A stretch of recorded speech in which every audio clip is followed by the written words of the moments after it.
Your influence is determined by the strength of your relationships. And this is something that I think when we're working at exec level, we often miss.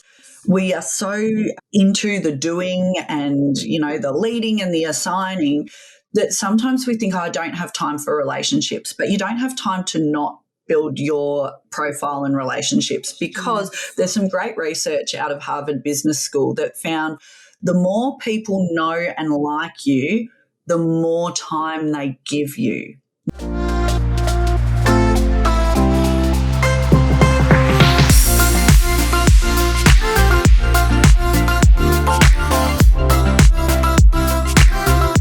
Hi, and welcome to the Career Success Coach podcast. I'm your host, Sarah Makris, and today I have a special guest, Leah Mether.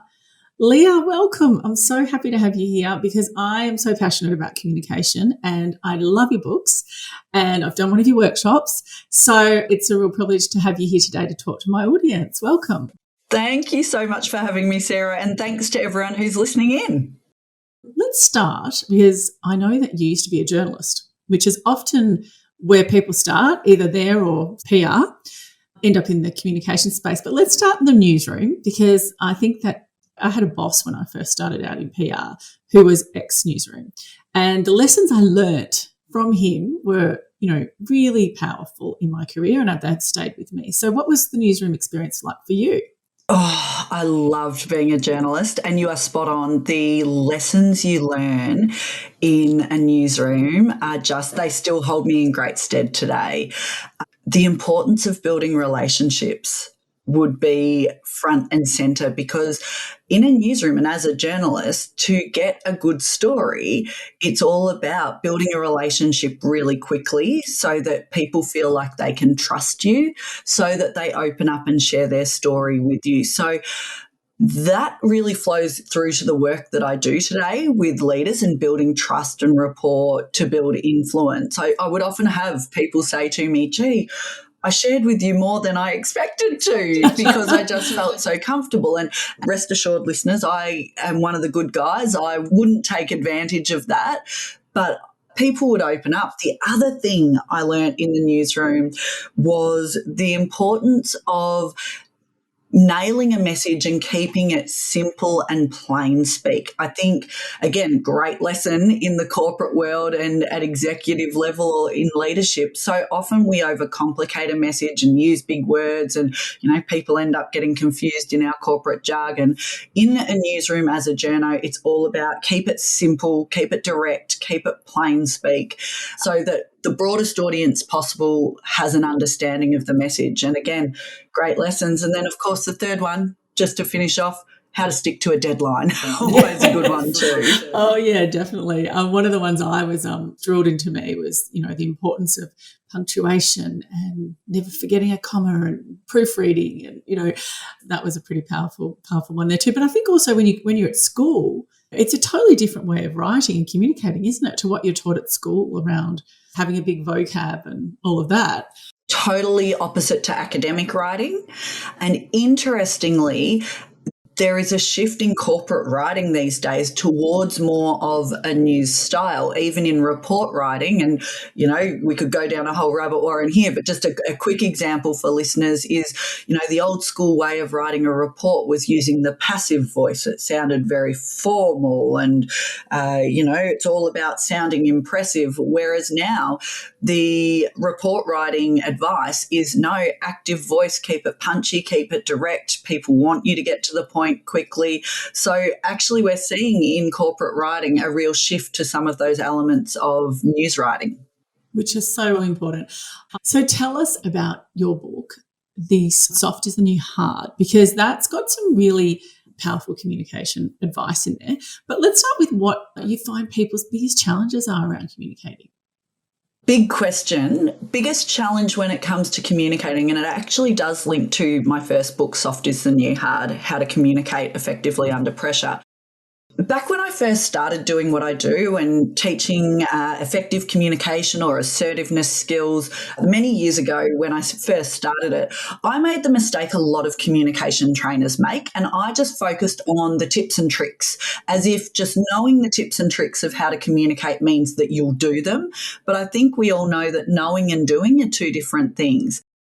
And if I had to say what's the, biggest challenge or biggest mistakes I see in communication, is that we don't realize that our communication and how effective it is actually depends on how well we are managing ourselves.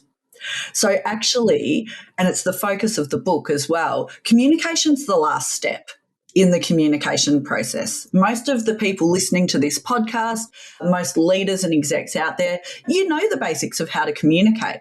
But what holds you back from doing it well is perhaps a lack of self-awareness for your own style and how that's perceived by others.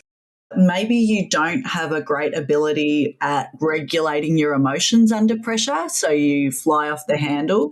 Maybe you've got a closed mindset where you always think you're right and other people are wrong, so you're not getting curious.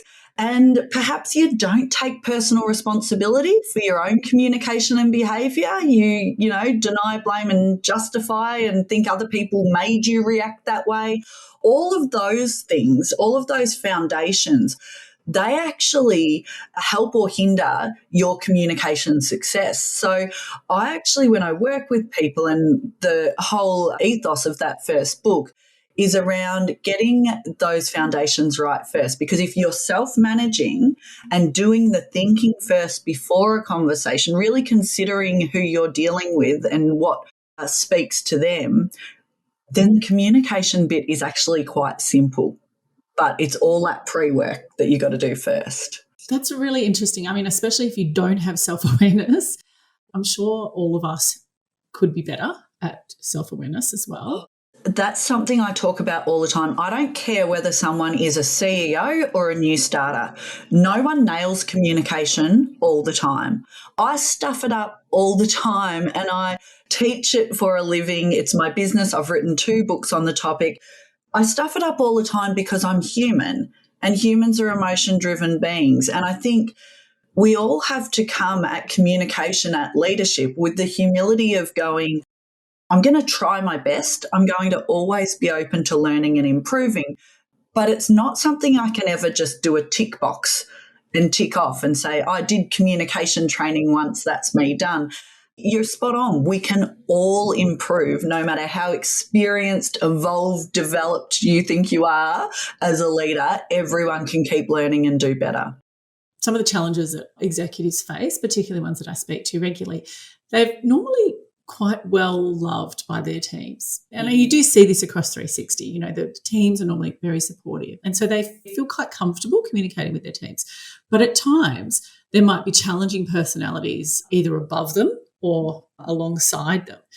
And with all the greatest intentions, and I suppose this is where self-awareness comes into it as well, because if you're going in there feeling like it's going to be a battle or, so I suppose there's that element. But is there any other sort of things that you think people need to consider when dealing and trying to build relationships with people that could be quite difficult? Yeah, absolutely, because everyone has different personalities, communication styles, backgrounds, stories, experiences that make us the unique people we are. And I think a mistake we make is we expect everyone else to just think like us, that it's common sense. Of course you should react this way, and then we get surprised when someone responds differently or we can't connect with them. Few things here. First off, you've got to start with you. Right? So even if the other person is difficult, start with you. And by that, I mean, get some awareness about your own communication style. Are you a really direct and aggressive or assertive person? And those two things are very different, just to make that clear. Assertive is what we're aiming for. Aggressive is something else entirely. Yep. But perhaps you're very direct and the person you're dealing with is a passive communicator who likes processing time. Just knowing what your own style is first is crucial. And then thinking and having an understanding about the style of the other person. So do they like direct communication? Do they need that processing time? Are they feeling stressed and overwhelmed at the moment? Just putting yourself in their shoes a bit. to get that understanding, not just in an empathetic way, but in a strategic way, right? If they need processing time, what can you do to help them out there? Can you give them an agenda before the meeting? Can you start a conversation with them and then say, let's park this for the day and reconvene tomorrow and talk this through? Will you get a better response if they get that processing time? The other thing you want to consider are the motivations and drivers of the other person. Now, this is where we get really smart and strategic in our communication, particularly if we're communicating up the chain or with someone who maybe is very standoffish to us. We often go into these conversations thinking, this is what I want to tell them, so I'm going to go in there and tell them, and then we wonder why it doesn't go well. Yeah. What you want to do is consider, what outcome do I want from this conversation? And then how do I tailor my communication to give myself the best chance of achieving it? So, for example, Sarah, I might want to come in and say, that new way of doing things that you gave me, Sarah, it doesn't work. I tried it, it doesn't work. Now, if I just come in and you're my boss and I come in and say, oh, it just doesn't work, we shouldn't do it, don't like it, I shouldn't be surprised when you react badly, because if this is a new change, it's your baby, you think I'm just being difficult. But if I sit back and I ask myself, what does Sarah care about? Why has she brought in this change? Oh, perhaps it was to improve efficiency across the organisation. That's really what you're getting written about at the moment. If I come into that conversation and I start off by saying something like, Sarah, I know that the big driver in the organisation at the moment is improving efficiency, and that's the reason that you introduced that new process. I wanted to have a chat with you about that because I know that that's where we're going at the moment as an organisation, and I gave it a shot and here's what I found. And when I start talking that way, what I'm doing is I'm showing you that I'm on your team. I get what you're trying to achieve and I'm on your team, and I'm raising this issue not to be a pain in your butt. I'm actually raising it to try to help you achieve the outcome you're going for. So this is where, when we've got that often conflict, if I get smart and strategic, I'm going to help you open your ears. And the last tip, just quickly on this one, I mean, I could talk for days on it, but just quickly, a little mantra that I find invaluable when you're dealing with tricky personalities, and it has been my mantra particularly through COVID, has been get curious, not furious. Get curious, not furious, get curious, not furious. So if you're in a conversation with someone and they say something that you totally disagree with and everything in you just wants to bite back and say, well, that's just ridiculous. If you can take a deep breath and get curious, not furious, what you can do instead is ask a question. So I might say, Sarah, that's a really interesting perspective and it's really different to how I see things. Can you help me understand how you came to that position? And this does a few things. It gives me time to catch a breath and get out of reactive mode. It also means that I give you a chance to give me the context, because I think we've all been guilty before of someone says something, we jump straight back at them, and then they say, oh, well, the reason I did it that way is because I tried X, Y, and Z and it didn't work. And then you're trying to backtrack going, sorry, I didn't realise that.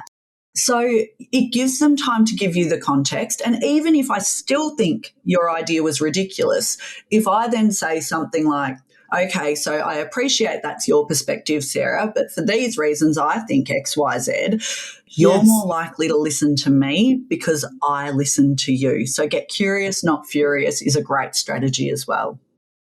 And I think that's very true when you're trying to build relationships with people, strategic relationships, understanding how I often talk to my clients about, really understanding how they describe the problem you solve, and really kind of getting into that level of detail and thinking about it before you go in there. It is a real challenge, I think, when people have misaligned expectations. Oh, yes. You may never have even met this person before. You may not even really know this person at all, but all of a sudden they're coming at you with a totally different expectation of what you are capable of doing in terms of maybe your gravitas in the organisation, or there's some things that people sort of fall into like, it's not my responsibility, or I can't change that. And that can be a challenge too if you're having those sorts of conversations and then somebody becomes more aggressive or, Before we get to in the conversation, I always encourage people at any point in a relationship, you can do this. And if you've been given a task or a new project, don't wait for things to go off course to do the expectation check and setting. Do it right up front. So even if it's your boss saying, hey, can you do this for me? Instead of just saying yes and walking away and doing your best guess at what they're after, in that very first moment saying, yes, absolutely, to make sure we're on the same page, can I check in with you? What's the deadline? When you say you want a summary report, do you mean a 20-page document or 5 dot points in an email? Actually going back and forward on those expectations at the start often avoids a lot of the conflict later on. I find that, even if it's you've got a massive workload and they say, I need this done by this date, it might be saying to them, okay, for me to get that done for you by that date, that will mean I have to put all of those other tasks you've given me aside. Is that what you'd like me to do? Because sometimes your the boss has forgotten that they gave you all those other deadlines. And when you say, okay, I can do this new one, but it means putting everything else aside, they go, oh, actually, no, you keep focusing on that. We'll work something else out. So set expectations early where you can. New project, it might be getting everyone in the room and saying, okay, how do we make this work? What's the expected commitment? When we hold these meetings, is the expectation that you've done the reading beforehand and actually having that out at the start.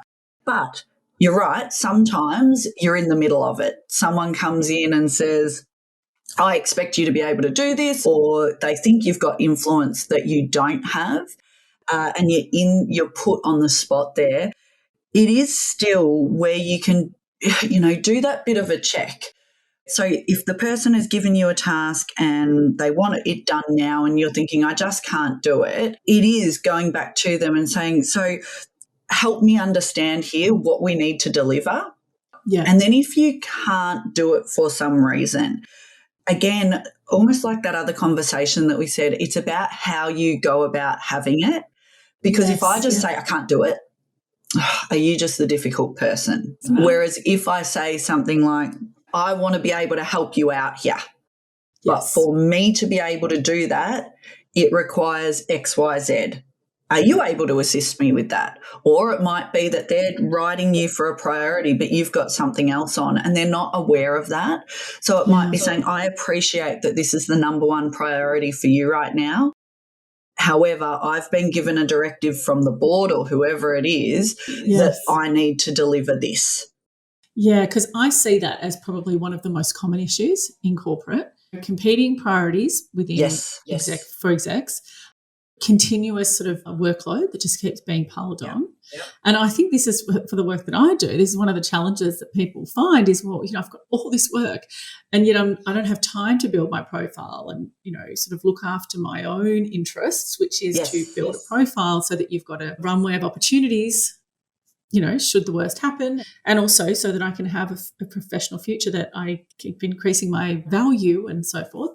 So thank you, because that's something that comes up a lot.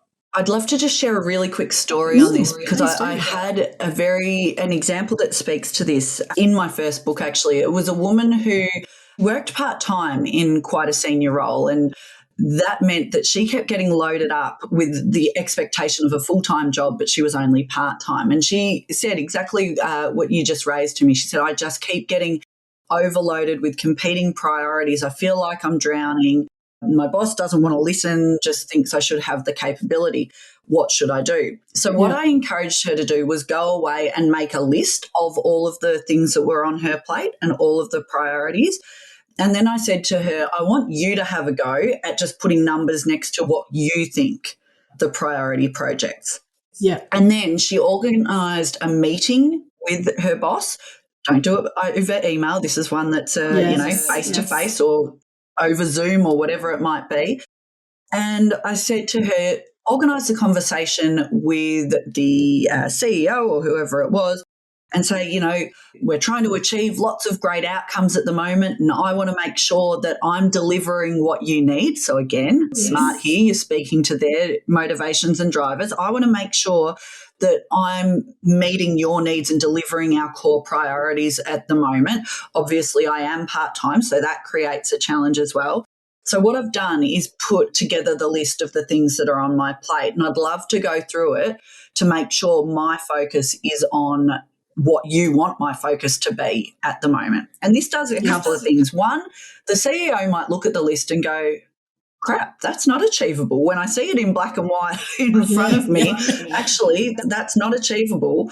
And they might actually do it for you. They might go, no, hang on. That can all wait. This is what we need to get delivered right now. Great. You can then go away and do that. Even if they think, no, that big long list is what's on your plate. Sarah, bad luck. That is all yours. You're still getting them engaged in the priorities. So, okay, if they've said those are the top 5 priorities and the others aren't, great. You can then go away and follow it up with an email saying, great to chat to you to confirm these are the priorities at the moment. And then that gives you some ability. I get that it is still really hard for a lot of execs out there because they are getting overloaded, but that gives you some capacity to be able to push back. Yes. When people are hounding you for other tasks, where you can say, yep, I get that you would like this done now. However, I've got a clear directive that this has to be my focus at the moment. And it just allows you to start pushing back a bit more effectively. That's great. So how do you manage time to build your profile with all the work that you have on? Yeah, good question. So here's the thing, and you're right, I do hear this from leaders I work with all the time as well, whether it's building profile or making time to meet with their staff one-on-one, because that's something I'm really passionate about. And they say, I don't have time. I would suggest you don't have time to not do it because here's the thing. It's not just about building profile so that you're visible. Your influence is determined by the strength of your relationships. And this is something that I think when we're working at exec level, we often miss. We are so into the doing and, the leading and the assigning that sometimes we think, I don't have time for relationships, but you don't have time to not build your profile and relationships because there's some great research out of Harvard Business School that found the more people know and like you, the more time they give you. Now, it's not about being everyone's best friend. That's not what we're saying here. But it's actually saying that, for example, if I need something from a person and I've never made the time to connect with or meet them, never built that relationship, and I come and ask them for something, they're not necessarily going to say yes because they're under their own pressures. Whereas if I take the time to be generous and connect, if I have the coffee room chats, the lunchroom chat, if you are in an office, those small talk conversations, they're actually really important. You're walking down the corridor with your head up and saying good morning to people. When people go, oh, that's just the fluffy stuff. It seems so simple, but it doesn't take time. No. It's simple and so easy, but this is actually really important because it builds your relationships, which then builds your influence. So then if you are getting up and delivering a presentation or you are trying to get help from another organisation or someone in a different industry, people are more likely to help you if you're out there being generous, building a profile, celebrating other people's successes, lifting other people up. Being that person, there's that old JFK quote, when the tide is high, all ships rise. It's really actually true. That spirit of generosity, it's not why you do it, but it pays you back in spades. It does. And I see it a lot when people face redundancy or, new CEO comes on board, the whole leadership team's pushed out. And, there's that sort of thing, oh, well, I haven't spoken to these people in so long. Yes. So, I think if you've built your profile so people still sort of know who you are and they feel like they know you because you're out talking, sharing your knowledge, being kind and generous, and then it's not so hard to reconnect with these people. But absolutely, it's like this big river between the last time you spoke to them, it's much harder. And if you're you're not always ringing, hey, get me a job. Yeah, exactly. And if that's exactly what I was going to say. If the only time you reach out is when you need something, people are not going to respond well. And I think this is a big misconception with, networking in general.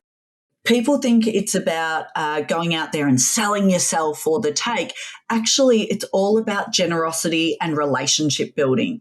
Yeah. It's not just the nice thing to do, it's the smart thing to do. So in terms of building your profile and putting yourself out there, this is what the smartest leaders and executives do. And again, it's not about being manipulative. It's not about doing it, I'm going to do this because I need something back. It's just that relationship building is how you build your influence. It's not hierarchy. If you're relying on the fact that you're an executive to get people to do things for you, you're in trouble. And actually, that's not leadership, that's management. Management relies on the hierarchy. Leadership relies on trust and respect. So that's what we need to be focusing on.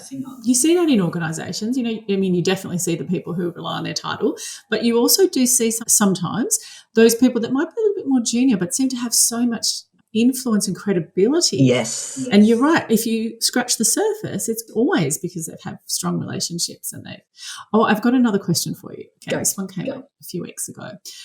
This person that I spoke to is in an organisation and she's just started the job or started recently, and she's finding the culture is not opening doors for relationship building. So sort of like, you can't speak to that person because of this person, and this is the hierarchy, and don't dare speak. I mean, we've all been in organisations like that, I'm sure. Yep. It's like you're not allowed to email that person because that's your boss's boss, and so this person was sort of talking about a situation similar. And what would you say in those situations? I mean, that's It is tricky. I have actually worked in an organisation like that early on in my career. And I think you do have to respect the hierarchy in organisations like that, because if you come in and you can try to influence and change it and have success with that, but if you come in at like a bull at a gate and don't respect the hierarchy, you might find that it is like a bull in a china shop. You've broken a whole heap of stuff and you don't want to be doing that. But that's where, again, it sounds so simple and like it can't be the answer here. But that's where the incidental relationship building is crucial. Literally the walking down the corridor, smiling and saying hello to everyone, whether it is the office cleaner or the CEO, that you just walk down with a friendly disposition and you're not reliant on anyone saying anything back to you. This is not about other people. This is just about you being the person you want to be. And you say hello to people, that when you're in the lunchroom, it doesn't matter whether it's a senior leader or a junior person, that you're having a brief conversation, as simple as small talk on how's your day going or what's the focus for you this week. So you can do it in ways that are not overstepping the mark. It can be at a meeting if you get there early, just having conversations with people as they come and arrive, rather than running in at the last minute when it started. You couldn't have the small talk conversation there. So I really do think there are ways of doing it. The only thing I would say there is you'll probably even cop some heat for doing that in those really tricky organisations, because the people who have been there a long time will probably be thinking, why aren't I doing that? Or, I've been here for ages and they have never noticed me. Exactly. You can build really powerful relationships that way. And when I do think back to early on in my career, I had a really similar situation to that, where I was building great relationships with people, many levels about me sucking up. It wasn't trying to, be the teacher's pet in a workplace at all. It was my personality. I do, chat to everyone, but it has to be genuine, right? Yeah. What you don't want to do is just be doing that with your senior leaders and ignoring your cleaner and your junior people. But if it's something you do with everyone, it is a way of breaking down those hierarchical boundaries. Yes, and getting more access, which is often what you want. So tell me, you have a new book. I do. It's exciting. It's Steer Through the Storm. you want to share a little bit about it? Yeah, absolutely. It's just launched, is that right? It has just launched. I'm not sure when people are listening to this, but thank you. But it launched on the 13th of July, 2023. Oh, my gosh. It's called Steer Through the Storm, How to Communicate and Lead Courageously Through Change. And, we are in such a time of uncertainty and change at massive levels, at small levels, industry transition, worldwide change, cost of living, lots of restructures going on in the world, but right through to little changes within organisations too, new software or technology. And this isn't just a book on change management. There's so many of them out there. This is a book for leaders at any level who have change going on around them. So something that I've come across over the last few years is leaders at exec or middle management level who, if the change is a government change, maybe it's a regulation or it's COVID or it's, being imposed on them, it's almost like the leaders think that they don't have a role. So they're not having to lead change here because it's not their change, or they don't like the change and it's being enforced. Or they're impacted. Sometimes they're impacted, and so it's hard for them to kind of... That's right. So this is a book saying, actually, if you've got change going on that affects your team, whether it's your change or not, if you are a people leader, you have a responsibility to guide your people through that uncertainty and change so that they emerge in the best way possible. It's not optional. That is actually part of leadership. And what I see most common is three approaches when change happens. I see leaders who try to steamroll their way through and do the old school command and control style leadership where they just say, which isn't leadership at all, let's face it, where they just say the change is happening, bad luck, like it or lump it, don't have time for feelings and emotions in the workplace, let's just roll it out, get on with the job, and that's it. And then they wonder why they get resistance and no one coming on board, and they often then come to me and say, oh, gee, I've had this blow up. How do I handle this? You also get leaders, though, that totally shirk their responsibility. They're the shirkers. They think, well, it's not my change. I don't like it anyway. So head in the sand, hands in the air. I've got no role here. They don't have the difficult conversations. They're surprised that things have blown up, and they let poor behaviour really flourish. And then you see the steerers, and that's where I'm trying to get leaders to with this book, to say that, you know what, to help people through a change and to help yourself, because you can't steer other people through a change unless you're steering yourself first. You actually have to get clear on how you want to navigate the change yourself and with your team. You've got to get curious about how your people are feeling about it, because once you have more information about how they feel, you can better lead them through. So you've got to show you care and connect with curiosity. But you do have to hold them accountable for their behaviour. Yes, change is really hard and challenging, but it's not a green light for people to be snarking at each other and behaving in a really poor way or not performing at all. I then talk about in the book the importance of coaching with compassion and leaders having those one-on-one conversations with their people to really help them get through the best way possible. And let's face it, in some cases, the outcome is that the person leaves the organisation, and sometimes that's the best outcome. They're not up for the change, they're not on board, and you can help them realise that, and they make the choice to leave the organisation. And the last element that I talk about in the book is the importance of committing with consistency. Leading through change or communicating a change message is not something you just do once. Or as one leader told me recently, but I sent an email 2 weeks ago telling them about it.